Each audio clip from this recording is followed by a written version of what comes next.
Welcome back. This is Sandy with Sandy's Organized Chaos, and today we're going to be doing this extremely easy and fun Easter tumbler. As always, I'll make sure to put everything that I use today into the description box below so that way you guys can shop these items if you would like to. If you're new to my channel, don't forget to hit that subscribe button, and let's wake up, prep these tumblers, and slay all day. Let's do this.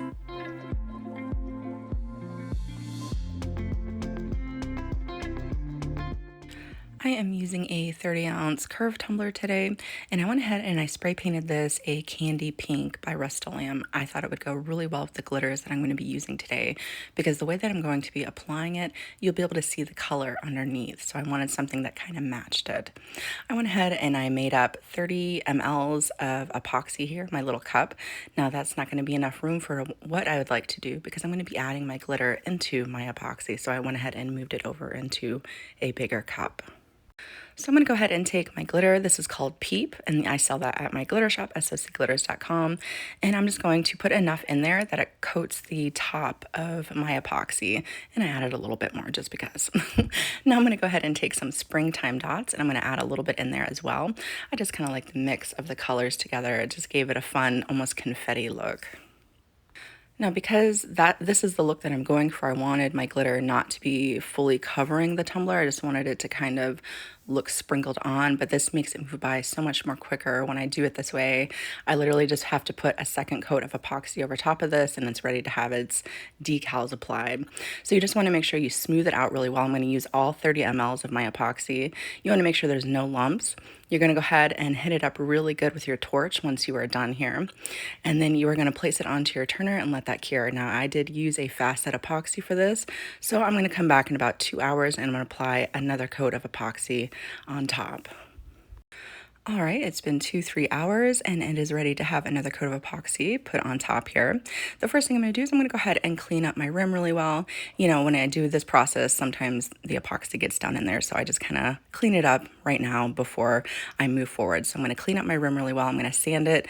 I'm going to get another coat of epoxy applied over top of this. You can use your quick coat again, so that way it goes a little bit quicker. You're going to place it onto your turner. Hit it up really good with your blowtorch, just like earlier. Let that cure, and then we'll be ready to add our decals. Now, let's go ahead and talk about those decals, because this tumbler is all about the decals. All right, so I found this cute little chocolate bunny outline, and I want to do 3 different. So one with a bite taken out of its back, one with a bite taken out of its ears, and then one I'm just going to leave plain. The first thing I'm going to do is I went on to my Cricut design space and I looked up bows, and I found this cute one right at the top. So if you guys use Cricut, you should be able to find it very easily as well. And I thought that went really, really well. I'm just going to go ahead and turn it just a little bit just to make sure. And I like that. I think that's the look that I'm going for here. Now we're going to add our own little bite marks to our Easter Bunny. So I wanted, again, some off of his back and some off of his ears. So I just came through, and at first I chose one of the other designs, but I was like, you know what, I'll just make it up myself. So what I did was I chose the circle, and I'm just going to duplicate that circle. I think I did 4 times here, and I'm just going to arrange that in kind of a little half circle, you know, like the palette of our mouth looks here. And I'm going to go ahead and arrange those so that way they're nice and even.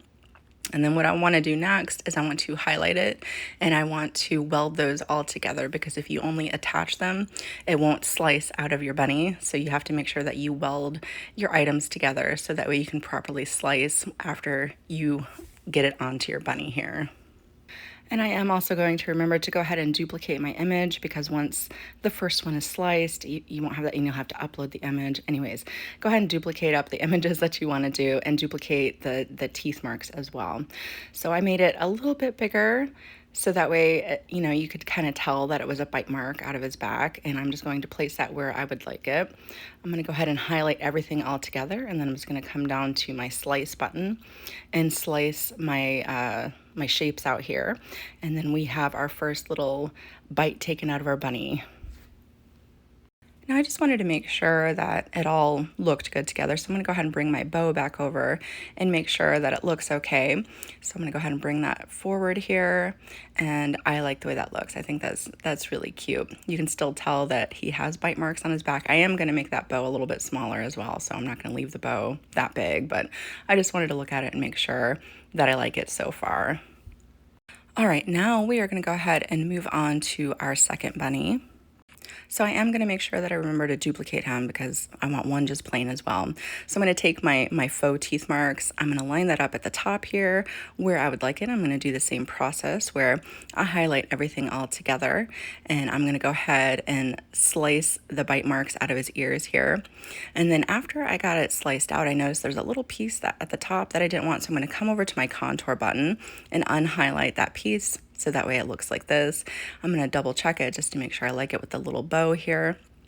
And there we go.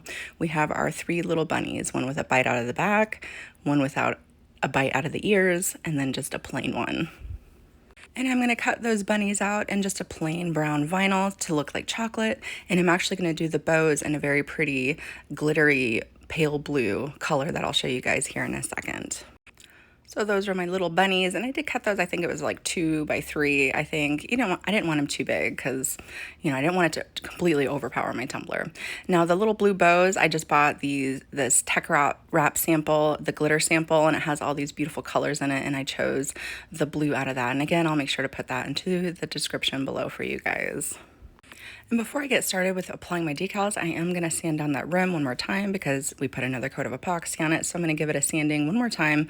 I'm going to wipe it down very well so that way there's no little debris on the tumbler, and then we'll be ready to add our decals. So when I first started applying my bunnies, I knew I wanted to put them on abstractly, just kind of randomly, but if you want to put them on in more of a straight line or anything like that, obviously you can. Now my initial idea was I was going to actually add a chocolate drip around the top, but then I changed my mind halfway through putting on the bunnies. I thought maybe it would just be too much. So then I ended up just adding a quote to the front. So typically I would add the quote first and then put the bunnies around it, but as I was working, since I thought of it in between, I just made sure to leave a little bit of room in the front of my tumbler so that way I could add my quote here after I got my bunnies applied. But that's how art works sometimes. Sometimes you're in the middle of a project and you're like, oh, I should do this. It happens, It happens to me all the time, I know. But now, after all my little bunnies are applied, I'm going to go ahead and put on his little bows next. Now, I really love the way this particular vinyl looks once the epoxy hits it. It makes it so shiny. I just love it. I love how once you start applying the epoxy at the end, that it all starts to come together and your idea is finally coming to light under that epoxy. All right, so I'm going to go around and give everybody a little bow. You could do up different colored bows. You could do however you guys would like, completely up to you. That's the great thing about art. There is no right or wrong here. However you guys envision it to be is how it should be. All right, so all my little bows are on, and now we're going to go ahead and do up our quote. So I found this cute little quote on Etsy, and I also found the little bunny on Etsy too. Again, I'll make sure to put that into the description. But I knew I wanted an offset, so I'm going to go ahead and put my offset onto my quote here. I think I ended up doing 0.69. I kind of liked the size of that. It wasn't too big, it wasn't too small. And then I'm going to go ahead and apply that and get that cut out. Now the offset portion I'm going to be doing in a pink glitter vinyl, and then the front of it I'm going to do in the same chocolate brown that we used for the bunnies. Now I don't know if you guys have ever tried stacking just a plain vinyl on top of a textured glittery vinyl. It can be a little bit tricky, but I got it to work. It did go on. It did give me a little bit of issue, at first, but I got it to go here. So so if you maybe want to flip it or something like that, have the brown underneath and the pink on top. I mean, again, however you guys want to do it. So I'm going to go ahead and layer up my decals. I'm going to go ahead and get that applied to my tumbler. And because I'm using a curvy tumbler, I'm going to kind of show you guys how I like to do this. So I have my decal here. I'm going to go ahead and trim as close as I can to the quote. I'm going to lay it onto it and see where it starts to bend. And I'm going to go ahead and trim out the pieces really well. I like to get as close as I possibly can. And if there's any words that aren't attached to other words, I go ahead and get in there with my scissors as well. It just really helps out when you go to apply it to this curvy surface. So I have to have mine standing up so I can make sure it's straight. But after I lay it down here, as you can see, I always put the top portion of the quote down at the top of the curve first, and you see my thumbs propping up the bottom portion, so that way I can smooth everything down at the top first, and then I come through and just make my way all the way down just like that, back and forth, and there we go. Our decal is applied. So typically I would spray it down on my vinyls here with my 2X Ultra, my spray here, but I didn't trust that that was gonna fully hold down my quote. I did not trust that brown vinyl was not gonna lift off the pink vinyl, okay, because it's texture, I just didn't trust it. So I actually gave it a thin coating of my amazing sealer, let that dry up, and it's not going anywhere. And now I'm ready to get my epoxy applied. I'm going to go ahead and get my last coat of epoxy applied here, let that cure, apply another coat if needed, and she is ready to go. Whether you take this design and duplicate it as is, or you take it and let it inspire you to create something that is completely your own, I hope that you guys had a lot of fun watching this tutorial today. Again, if you're new to my channel, don't forget to hit that subscribe button, and I will see you guys next time.